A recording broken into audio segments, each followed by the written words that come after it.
And finally, new rule, if you can look at a crime where everything points to one answer and not see it, you're a dumbass.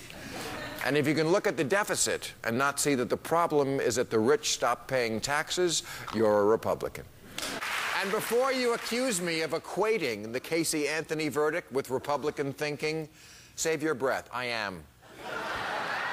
I'm equating them. I'm saying if you're a working class American who still votes Republican, then you don't get to bitch about that verdict. In his press conference last week, President Obama said maybe, just maybe, the problem with the budget is that the billionaires were, quote, enjoying the lowest tax rate since before I was born. Yeah, like we believe Obama was born.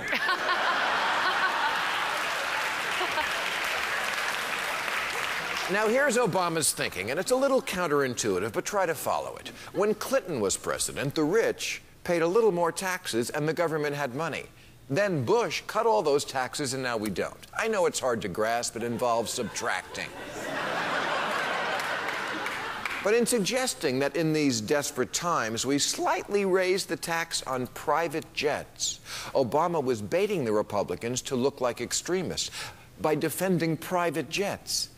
But the gambit failed because half the people are not outraged. Half of them say, I'm with the party that cuts all these programs for real people, for the 99%, Planned Parenthood, environmental protection, college, healthcare, infrastructure, but holds the line on private jets.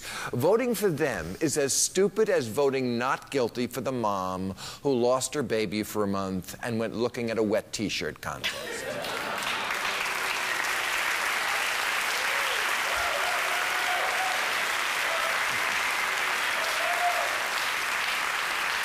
Every election, roughly half the population votes Democrat and the other half votes Republican. Now, I understand why the Republicans get 1% of the vote, the richest 1%. That other 49%, someone will have to explain to me. The facts about what the Republicans have done to the middle class are beyond reasonable doubt, and yet their base refuses to see it. The moneyed elite in America are dragging a bag filled with your future down the steps, and your reaction is, hold on there, that looks heavy. Let me give you a hand getting it into your trunk.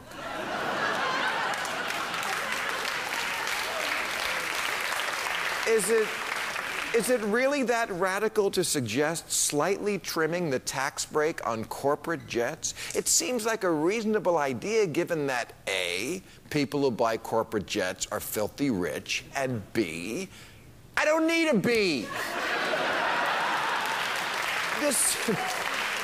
This is a country of the rich, by the rich, for the rich, where every day it sees our laws and culture cater more to wealthy people. Tax breaks, industry-written laws, bailouts, deregulation, all of it goes to making the lives of the rich just a little bit cushier.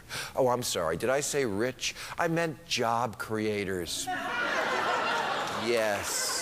That's actually a prevailing theory on the right, that Obama's rhetoric towards Wall Street has been so hostile, it has created an uncertainty in the business community. Because he called them fat cats once, and they're still suffering from some sort of jobs-creating disorder. Like he burst into the bathroom while they were trying to pee, and now they can't go at all.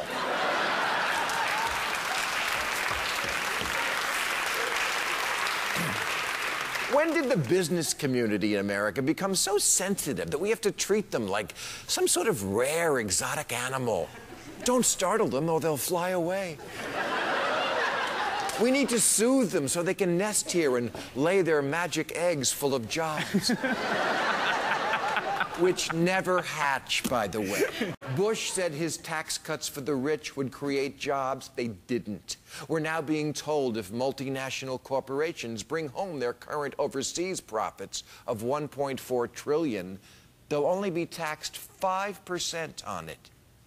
Because we're told it will create jobs. It won't, just like it didn't the last time we tried it in 2004. Companies took the savings and paid it out to themselves in dividends. Yes, Republican base, you are just like that jury. It is pathetically clear who's killing the middle class, but you keep letting them get away with murder. That's our show.